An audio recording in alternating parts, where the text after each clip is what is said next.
According to Durtech Business Research and Consulting, the air-cooled condensers market is projected to expand from $1 billion in 2024 to $1.3 billion by 2030, demonstrating a compound annual growth rate (CAGR) of 4.0% over the forecast period, 2024-2030. The air-cooled condensers market is poised for significant growth, driven by the demand for energy-efficient and environmentally friendly cooling solutions. Additionally, with governments and regulatory bodies worldwide pushing for energy-efficient practices, the adoption of air-cooled condensers has seen a marked increase. These regulations are prompting companies to invest in technologies that meet energy efficiency standards, further bolstering the market's.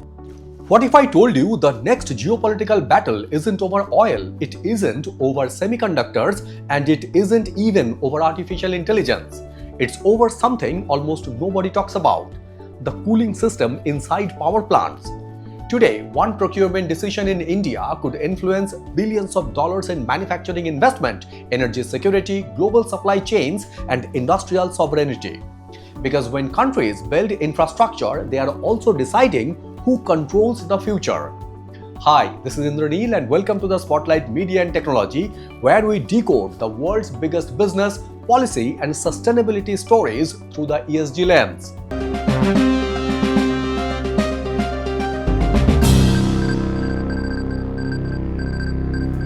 Most people think electricity is generated by turbines.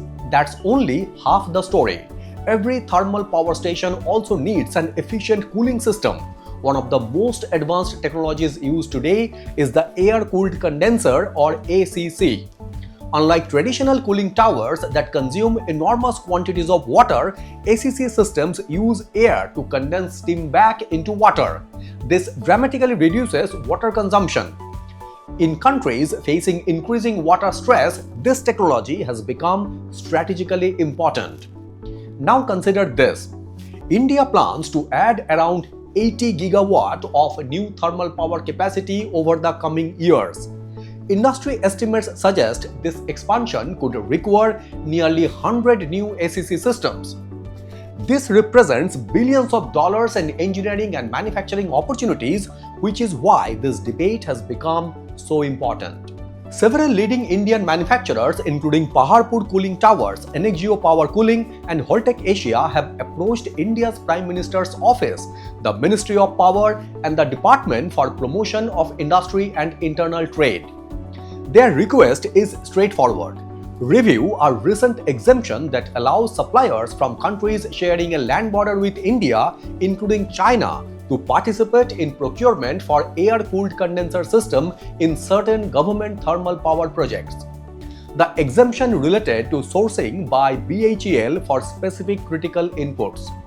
The manufacturers argue that this exemption could weaken India's domestic manufacturing ecosystem at a time when demand is expected to grow significantly. Importantly, this is not an allegation of wrongdoing by any supplier, nor has the government announced any policy reversal. At this stage, it remains an industry representation seeking a policy review. Indian manufacturers say one major issue is how government procurement evaluates bids. Lowest price often becomes the deciding factor. But they argue infrastructure procurement should consider much more. Questions such as what is the total life cycle cost? How reliable is project execution? What happens if global supply chains are disrupted? How much foreign exchange leaves the country? Can domestic manufacturers continue investing in research and development? Can local industries generate skilled employment? These questions have become increasingly relevant after the COVID-19 pandemic exposed global supply chain vulnerabilities. Manufacturers also point to another important issue: reciprocity. They argue that Indian companies often face restrictions when bidding for government procurement opportunities in some overseas markets. So should India automatically offer unrestricted access if reciprocal opportunities don't exist? This debate extends far beyond one technology. It reflects a broader global conversation on industrial policy. This isn't unique to India. Across the world, countries are becoming more strategic about critical infrastructure. The United States has expanded domestic manufacturing incentives through industrial policy. Europe has introduced initiatives to strengthen strategic industries and supply chains. Japan and South Korea continue investing heavily in industrial resilience. Governments increasingly recognize that resilience sometimes carries a higher upfront cost but may reduce long-term economic and geopolitical risk. The question is no longer simply who can manufacture cheapest. It's becoming who can manufacture reliably, sustainably, and strategically. From the Spotlight Media and Technologies ESG perspective, this story is not about choosing between domestic and international suppliers. It's about building responsible, resilient, and future-ready infrastructure. The environmental dimension reminds us that air-cooled condenser technology can reduce water consumption, an increasingly valuable advantage in water-stressed regions.